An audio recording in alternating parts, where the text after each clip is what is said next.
Hi there. Good morning, good afternoon, good evening, whatever time it is. As always, happy whatever day it is. Welcome to this edition of Left Side of the Aisle. I'm Larry Erickson, your host, and for about the next half hour, I'm going to be rattling on about things that I think are worthy of your notice. And if you have any reactions to the show, feel free to email me. My personal email, Whoviating, WHOVIATING at AOL.com. And if you didn't catch that, you can go to my website, Lotus Surviving a Dark Time. You can get the email address from there, or you can leave a comment there. If you do email me, please include something in the subject line that makes it clear this is not spam. And be a little patient about getting an answer because I'm lousy at answering email, but you will get an answer. Right, so know that. All right, so let's start off, as is by now traditional, with some good news. Well, he said he would do it. He threatened to do it. And what do you know? He actually did it. For just the third time in his presidency, Barack Obama has vetoed a bill. This is the bill that approved the Keystone XL pipeline and stripped from the executive branch the power to make the final decision on the matter. Now, I've said before, it's unclear whether this veto was over environmental concerns about the pipeline or just a refusal to cede any presidential authority, or I suppose it actually could have been both. But the fact remains that the result is that this project, whose entire purpose is to promote the use of tar sands, which are about the dirtiest, most polluting way to get oil that there is. The project is to promote the use of tar sands, and that project is again on hold. As I said last week, one reason these delays are good is that the longer this process stretches out, the less vital to the national interest this pipeline becomes. In fact, the EPA now wants the State Department, which is involved because the pipeline crosses an international boundary. The EPA wants the State Department to revisit its determination about the effect that the pipeline would have on global warming. The argument here is that lower crude oil prices make the development of tar sands make less economic sense. And the State Department had originally said that the impact of the pipeline on global warming would be minimal because tar sands are going to be developed anyway. Instead, as of now, the EPA is arguing that the project will result in, quote, a significant increase in greenhouse gas emissions, and how that prospect is not against the national interest, I can't understand. Which is why this veto which delays the project, no matter what the purpose of the veto was still good news. All right, actually, that bit of good news lets us slide over rather easily into one of our regular weekly features. It's the Clown Award. This is given, as always, for an act of meritorious stupidity. This week, the winner of the Big Red Nose is that true champion goofball, Speaker of the House, John Boehner, or as he's more properly known around here, John Boehner. In a statement issued in response to the Keystone XL veto, Boehner repeated the long discredited lie that the project would create 42,000 jobs. This is a fanciful figure arrived at by the State Department by, for example, defining one person working on the project for 2 years as 2 jobs. They included jobs that they said are already filled but would provide some service or material to the project. And they made assumptions about any jobs that might result from the pipeline workers spending their paychecks in local businesses. And frankly, even the State Department's own estimate of the number of permanent jobs created by the pipeline is 35. Not 3,500, 35. So Boehner's still claiming that bogus figure of 42,000 jobs would seem to be enough, but not for the high standards of the Clown Award. Nope, there's more. In response to the veto, he declared that Obama is, quote, too close to environmental extremists and too invested in left fringe politics. Now, the image of Barack Obama invested in left fringe politics is funny enough because, Johnny Cakes, I can tell you, I freely admit I am on the left fringe of American politics, and the amazing Mr. O ain't been seen nowhere around here. But I have to tell you that really got Boehner the award, and this actually made me laugh. He said that the only winners of the veto would be, quoting, bureaucrats, extremist environmentalists, and the Chinese. Johnny Boehner, we always knew it, but thanks for the confirmation. You really, really are a clown. Next, we've got a couple of updates, the first of which actually does relate sort of to the Clown Award. Because last week I gave the Clown Award to a couple of meathead students at mostly white Flower Mound High School in Flower Mound, Texas, who held up signs reading "White Power" during a basketball game against a mostly African-American team from Plano East. The update is that a school investigation has found that the claim that the Plano East team bus was urinated on and defecated on is true. And contrary to what some people claim, the signs were not a coincidence. They were coordinated between the two boys holding them. Before their repeat game on February 20th, the two teams joined in a pre-game show of unity. However, there was one difference, as it turned out. Unlike the previous game, which was a triple overtime nail-biter won by Flower Mound 73-71, this one was a blowout. Plano East 71-41. Somebody remembered how to play D. One last thing on this. The Clown Award last week, the closing graphic showed our virtual big red nose and clown hats on several of the students in the Flower Mound section of the stands. They were only supposed to appear on the two students actually holding the signs. The fault was not mine for not being clear enough with the folks in post-production, and I apologize to those other students, even though they likely will never even know that I ever mentioned this, but I'm apologizing anyway because I should. The other update is something about we have talked about a lot, but admittedly not recently. The Department of Justice has announced that there will be no federal charges filed against George Zimmerman for his shooting down of Trayvon Martin, which was, if you can believe it, when it still seems so fresh in our minds, in 2012. Although it's disappointing, federal charges were always a long shot. Because no federal crime was involved, the charge would have to be a civil charge of violating Trayvon Martin's civil rights. In other words, a charge that Zimmerman shot Martin out of racial animosity. More bluntly, he shot him because he was black. Now, it seems abundantly clear that Zimmerman racially profiled Martin and regarded the color of his skin as marking him as a suspect, and that he had some sort of animosity toward blacks, or at least young black males in general, because his own comments to the police dispatcher indicated that. But the very high standard of actually showing that Zimmerman pulled the trigger out of racial animosity, out of racism, was always a very high barrier to get over. Because remember, showing that Zimmerman suspected Martin because he was black, and that he followed Martin because he was black, and that he confronted Martin because he was black are not enough. They would have to show that he actually pulled the trigger because Martin was black. With Zimmerman claims of self-defense hanging in the air and no actual witnesses to contradict that, the DOJ reasonably felt it could not convince a jury of that point. So even though it always was a long shot, it's sad to have to say that George Zimmerman walked again. Now, for an example of one of our episodes of one of our occasional features, it's called Everything You Need to Know, where you can learn an awful lot about something in a very short time. In this case, it's everything you need to know about police violence in the United States in one sentence. The police force of Pasco, Washington, population 59,000, has shot and killed more people in the last 6 months than the combined police forces of all of Great Britain have done in the last 3 years. And that is everything you need to know. But even though that is everything you need to know, I'm going to add a comment to this. I've said several times in discussing police violence that most cops are good cops.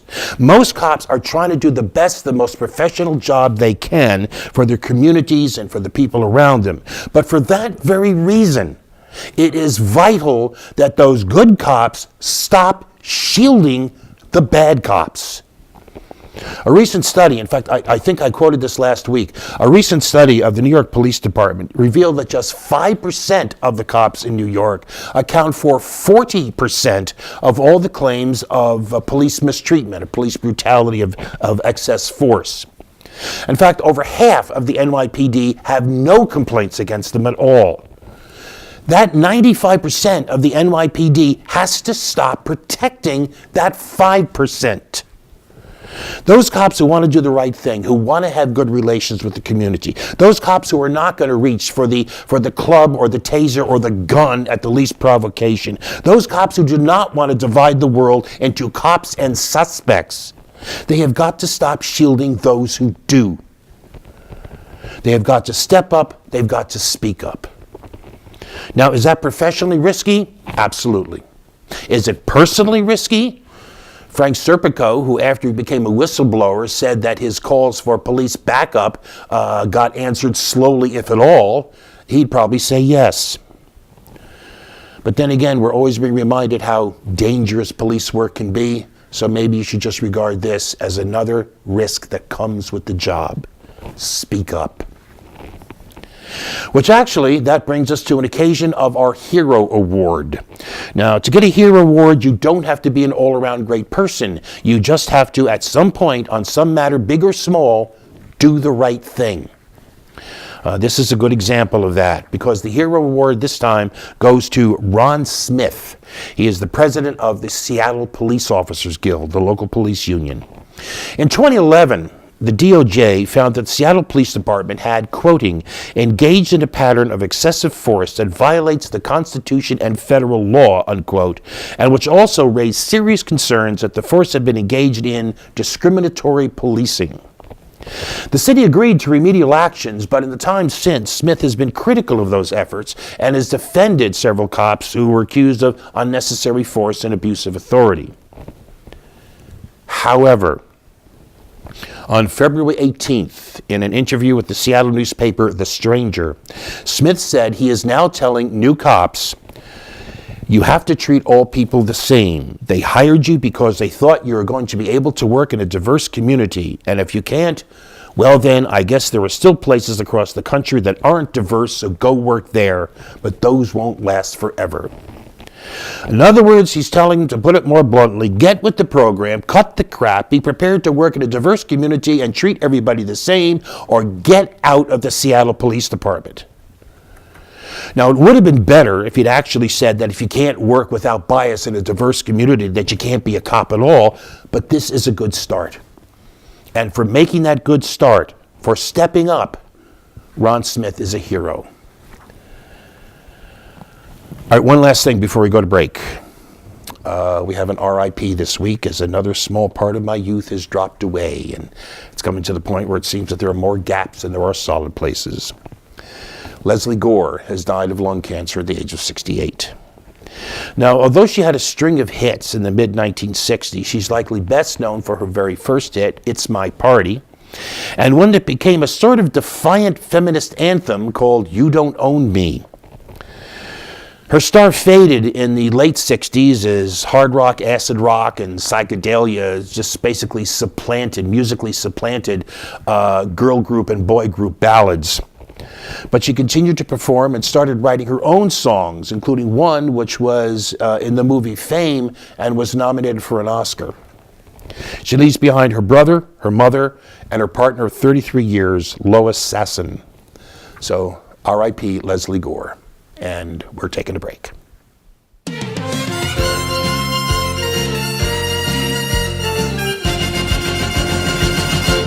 And here we are back. All right, here's another blast from the past. Who remembers the Deepwater Horizon oil spill? It happened almost 5 years ago now, on April 20th, 2010, when a rig blew out on the Deepwater Horizon offshore oil platform about 50 miles southeast of the Mississippi River Delta. 11 workers died in the explosion and fire. It was the largest oil spill in history, as oil gushed from the broken wellhead into the Gulf of Mexico, and it wasn't until July 15th, 86 days and a whole string of failures later, when the wellhead was finally capped. Oil giant BP was the principal developer of the oil field where the Deepwater Horizon was stationed, and it had overall responsibility for the project. In the months after the blowout, BP first tried to pawn off blame onto two other companies, Transocean, which actually physically operated the platform, and Halliburton. When that didn't fly, BP began arguing, stalling, appealing, and nitpicking about just how much oil was spilled, about just how much damage that caused, and anything else they could possibly think of. Now, nearly 5 years later, BP is still trying to weasel out of as much responsibility as it possibly can. On Monday, February 23rd, the transnational corporation filed an appeal against the federal judge's finding about the size of the spill, because obviously the smaller the spill, the less of a fine that could be levied against the company under the Federal Clean Water Act. In addition, that fine is calculated on a rate of so many dollars per barrel, and the company is contesting that level too. See, what happened is that in January, U.S. District Judge Carl Barbier in New Orleans ruled that, based on his best judgment, 3.19 million barrels of oil had spilled into the Gulf as the result of the disaster. BP insists the figure is only, and understand I use the word only solely in the sense of by comparison less, only 2.45 million barrels of oil were spilled. And by way of contrast, the federal government estimated that 4.19 million barrels were spewed out. Now, if Judge Barbier's rulings are upheld, BP would be facing a fine of $13.7 billion. This is on top of the $42 billion that BP has already laid out as a result of the blowout, including for fines, cleanup, and compensation to victims. But I wouldn't weep too much for BP.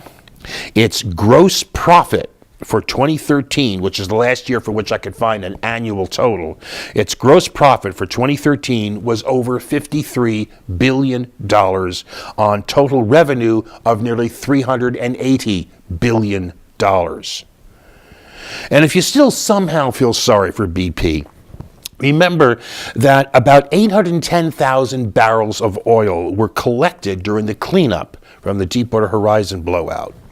That's over 2.5 times the total amount spilled in what had been the previous largest oil spill in U.S. waters, and over 3 times the total amount spilled in the Exxon Valdez disaster in 1989. And even by BP's own self-serving calculations, 810,000 barrels recovered means that over 1.6 million barrels of oil were spewed into the Gulf of Mexico and were not recovered, with long-term environmental and health effects that are still being uncovered.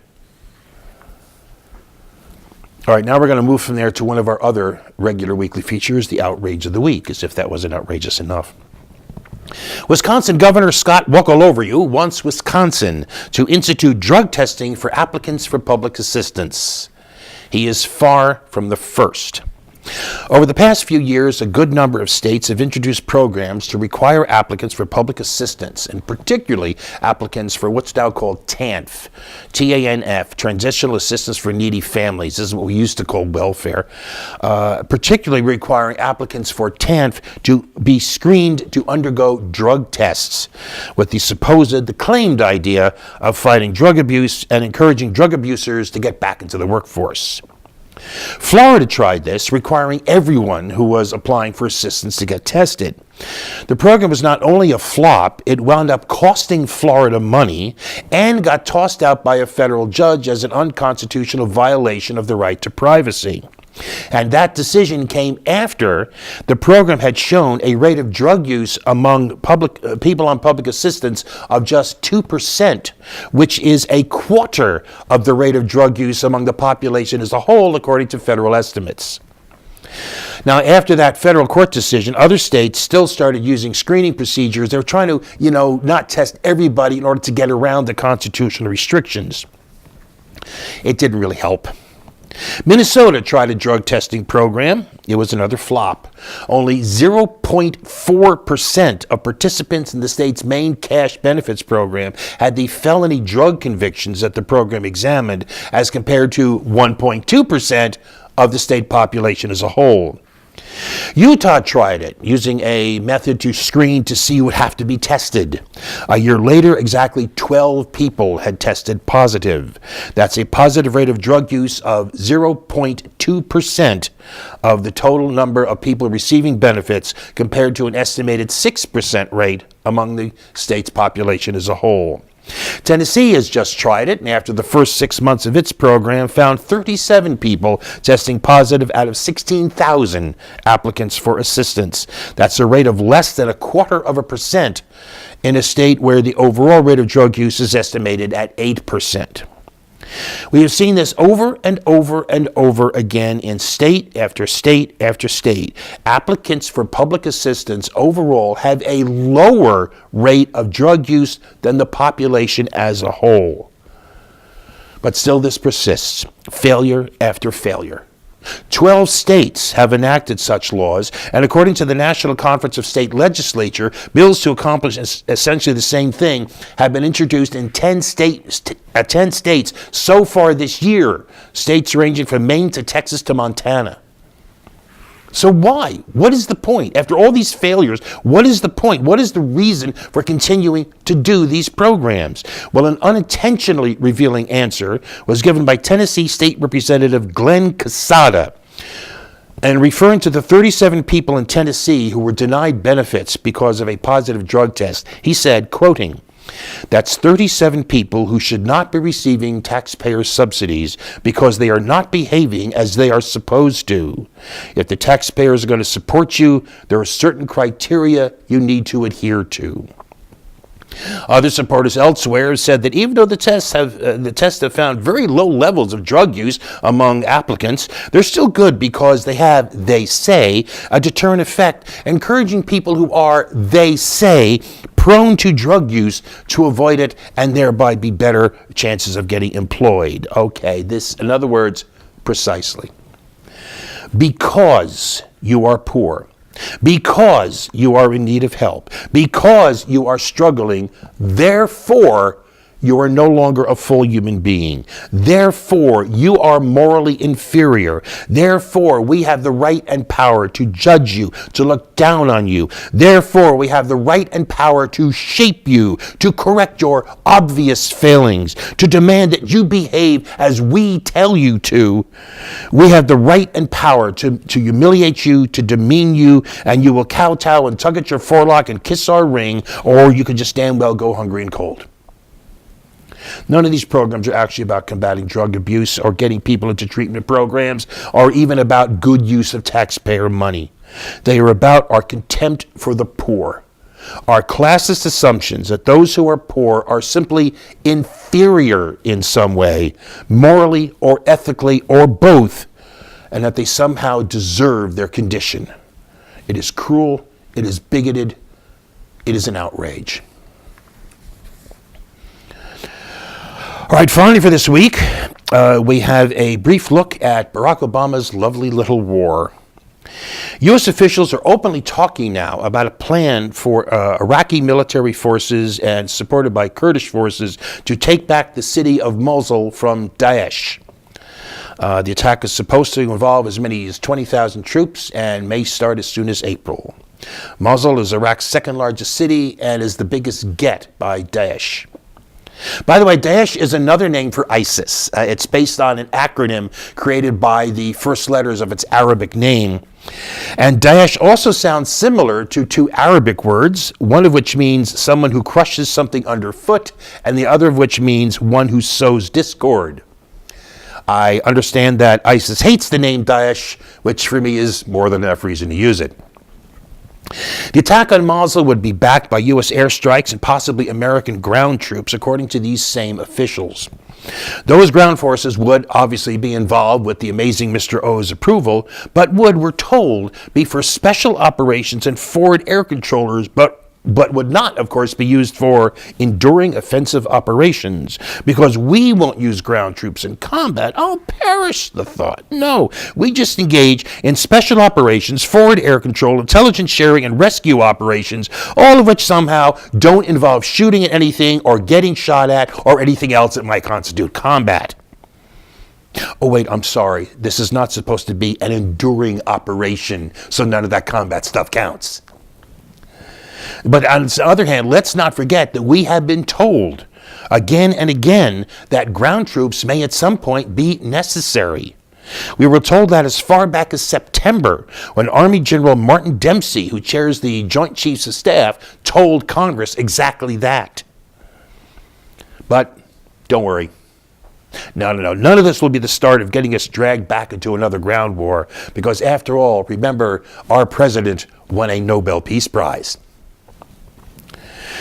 Meanwhile, it's worthy of note that his request for a new authority to use military force is meeting notable opposition in Congress. Several members of the House and 12 senators, including 10 Democrats and 2 independents, have expressed concerns or outright opposition. So here's a question, and this will be probably the last thing for this week. Here's a question. What do I think should be done about the authorization to use military force? I think it should be defeated. I also think the 2002 authorization to use military force, which is the basis for a war in Iraq, should be repealed immediately. I also think the 2001 authorization to use military force, stampeded through Congress in the wake of 9/11, should also be repealed immediately. But wait, if there's no new AUMF, and the 2001 authorization, which is the one Obama's been basing his argument on for the last 6 months, if that's repealed, wouldn't that mean that Obama no longer has any legal authority to engage in military operations? Yes, which is precisely the point. Precisely the point. Because there are better ways to deal with Daesh than war. There are better ways to accomplish the goals without war. There are more effective ways to deal with Daesh without war.